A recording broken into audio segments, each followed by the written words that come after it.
So we have about 10 minutes for a bigger discussion, and I'm going to just throw it off with one question and then open it up to the audience. One of the sort of factors that's making this more difficult on all of the aspects that you have talked about is climate change. And another one that comes up very often in the discussions on, how do we change farmers' behavior, or what does the farmer have to do, or to address Gabrielle's question, who gets to decide what sustainability is that it's for the farmer, not just about groundwater. It's the farmer needs to look at surface water. He's being under scrutiny for air quality issues. And the people that talk to the farmer come from these different areas, and they're typically sitting in their silos. How should we better address these challenges of disciplinary silos, but then also sort of these external challenges related to climate change? Any thoughts on that?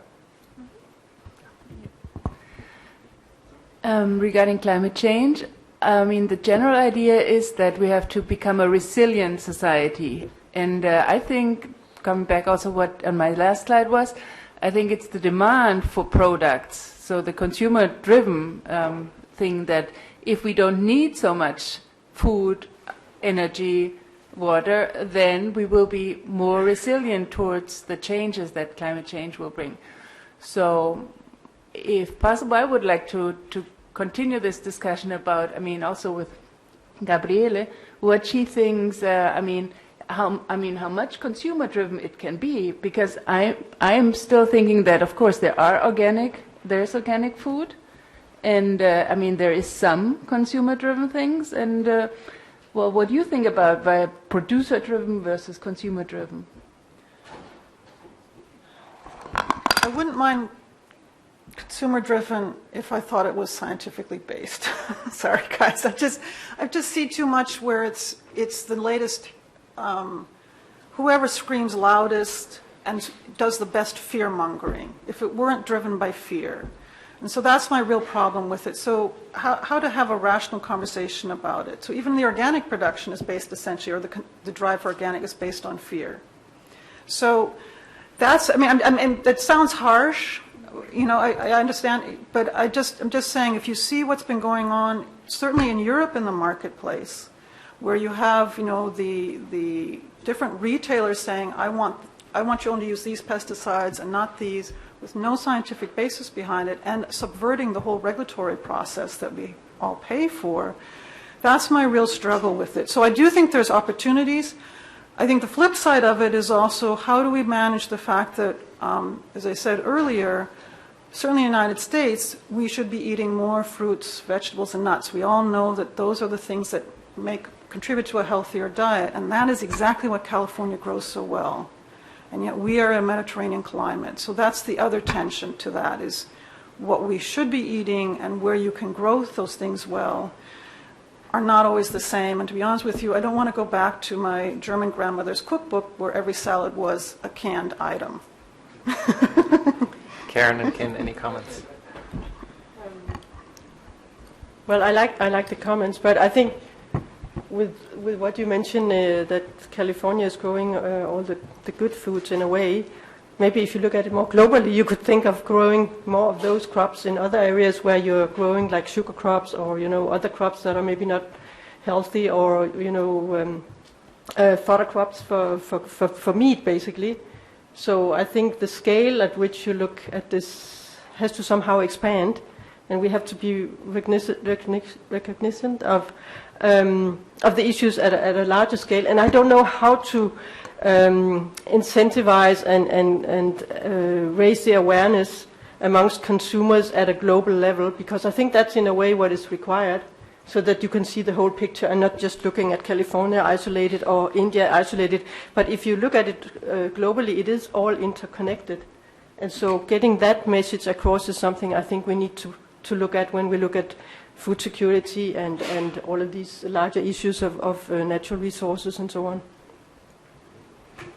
Ken, did you want to comment? I'll only comment that the survey, we're a scientific information agency, and so there are policies and there are impacts of those policies. And our role is to develop tools to help measure those impacts and then to actually use the tools. So on the policy side, I would defer to my colleagues. So let's open it up for questions. Up here in the front, Jennifer, up here in the front.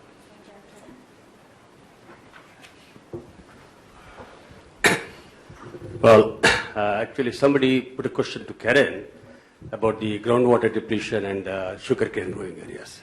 And she was asking about the policy recommendation to government. In India, the agriculture is a state subject, actually. It's not that we are not aware. We are aware that it's causing too much of groundwater depletion. And it is manifested in terms of farmer suicide. For example, state of Maharashtra has highest farmer suicides and where the sugarcane is grown. But unfortunately, the sugar lobbies are so powerful that they wouldn't really allow it. But we are aware of that. We are trying our best in India. Okay. I don't think I need to comment on it, but I'm happy to hear this, and we can discuss afterwards. Raise your hands. Hoop, and then first Hoop, and then in the back. So there was a comment earlier in your slide, the last presentation, where you talked about who are the farmers and their families, primarily that farm in the Central Valley. I come from a farming family. What I've noticed, though, is the original mantra, I guess, of farming in California was for the family farmer, but that's changed into more of a corporate arena, and I think that business model or that business decision that's being made is now becoming a bigger part of what's going on, whereas when families were farming and how it all started, there was more of a traditional, there was pride about being a farmer, which there still is, don't get me wrong. But there was pride about keeping that going on in generations, and I see that slipping away. Is that how you see it as well? Not really, because what we've seen is in almonds with, and this is true for other tree crops, with a successful industry, meaning money was being made, we've been seeing the young generation coming back to the farms. So a number of people in our leadership program were off and did something else for 10, 15 years. Partly they also needed to get away from mom and dad for a while, establish themselves.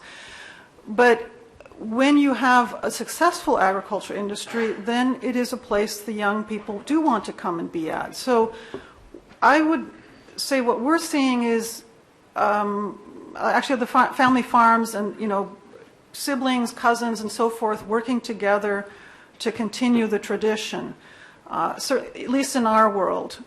What I would say, one of the consequences of additional regulation, additional costs of water, we've heard a lot about that the water costs need to go up, is you then make it harder for the smaller grower to make it because they don't have the ability to invest in a lot of technology or to make all the changes necessary to keep up with things, or just to have take all the time for the paperwork. So there's this tension between what we as society would like to see happen and our, to be honest with you, sometimes romantic idea of who a farmer should be, and the consequences of policy decisions that we're making. So just to keep that in mind. And I think the other thing to realize that as water gets more expensive, we will be losing diversity of crops in California because you're going to go for the more high-value crops, which currently are pretty much all perennial crops. So that's so again, what we've been seeing in the industry has been less of a necessarily a move. I'd say there's a lot of corporations who would like to get into it, but the families are saying we're quite happy to keep on farming because it's working for us. Yes, so I'm Huub Reinhardt. I'm from the Netherlands, Europe. I have a question to Ms. Gabrielle about the sustainability issue. So you had a very clear definition. It's in fact more a business case-oriented definition of sustainability. So we want to keep farming and we want to keep on farming also in future. Now the situation is that the water resources are not meeting this this ambition. But there may be alternative resources, water in the region available. For instance, reclaimed water from the city of San Francisco. It's about 1 million cubic meters water a day. It's now sent into the ocean.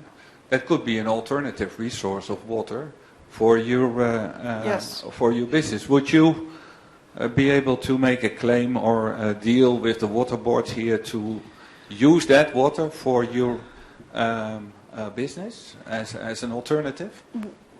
To some extent, those conversations, as I said, that and the AIM initiative, the number 2 one was, I call it diversifying the water supply. So we are trying to explore to what extent can there be more recycling of water. So you have something that's been in the works for some time for the city of Modesto. They have now put in a tertiary water treatment facility, and that water, they're putting in a pipeline to get it across the San Joaquin River over to the west side, which is the one that has the hardest time getting water. So again, we've been starting to explore that. You do have, and I don't know all the ins and outs, but California, as I think Helen Dalkey was trying to say yesterday, it's really complicated to what extent that water is already accounted for somewhere in the system. Now, San Francisco is pretty much at the end of the system because anything goes out underneath the Golden Gate Bridge is out of California for all practical purposes. So that's something we're definitely looking into. The groundwater recharge is part of that effort. There's oil field water that's being brought up. Can that be cleaned up in a way and be reused in those local areas without causing too much concern? So that is definitely part of the conversation. There's a whole bunch of politics about to what extent can we manage our dams differently, or at least the dams that are there have some increased storage behind them, especially with coming back to the original question with climate change. If we get more of the winter precipitation as rainfall than as snow, how do we manage that? There's a whole bunch of conversations going on. And as usual in the United States, we've done a horrible job of keeping up with infrastructure investments. And so we're trying to figure out how we can play a role in that conversation. Maybe one last question or two. Go ahead. Okay. I'm a grower and also a scientist. And I think one of the big things is that there's a huge disconnect, first world countries, a huge disconnect between the major population and nature. As a grower, well, I should back up. As a consumer for most people, food comes from the grocery store, water comes from your tap. There's no hookup to nature at all there. And I can use an example. I grow oranges, among other things. We put on sprays to make it look pretty. And that's how I get paid, is how pretty the fruit is. How many of you have eaten the peel or the rind of an orange? You probably don't do that very often. But yet, that's how I get paid. It used to be in France that they would actually look at the fruit. It wasn't sprayed for thrip. And you could tell if it had thrip on it, it probably came from the south or the west side of the tree and might be sweeter than if it came from the east or the north. So you could actually use something that we now spray for to make it look prettier, uniform. So Karen was saying this bit about a big chunk of the Indian stuff is going for sugar. So again, there's this disconnect between the consumer and nature and how all that fits together. And I think there's a huge educational thing that's got to go in from your data to that. Thank you. Did anyone want to comment? Maybe one very last question, and we're going to close this out. Bernadette. Okay. Somebody in the back there, way back there. Change the geography of the room here a little bit. Yeah, nice to hear, Karen, your analysis around groundwater use and production of food, especially around in northern India. That you're pretty right that the food production there is quite on groundwater use and not in a sustainable way. But when you look on the real situation there, that the suggestion that they should not be growing sugarcane or cereals, it's very difficult socially situation because large part of the population is engaged with the agriculture and that's their livelihood. If you talk about the diversification, then I would really like to hear your suggestions that how we could diversify to other crops given the infrastructure or the market condition and other factors in the place. Okay. Yes, thank you.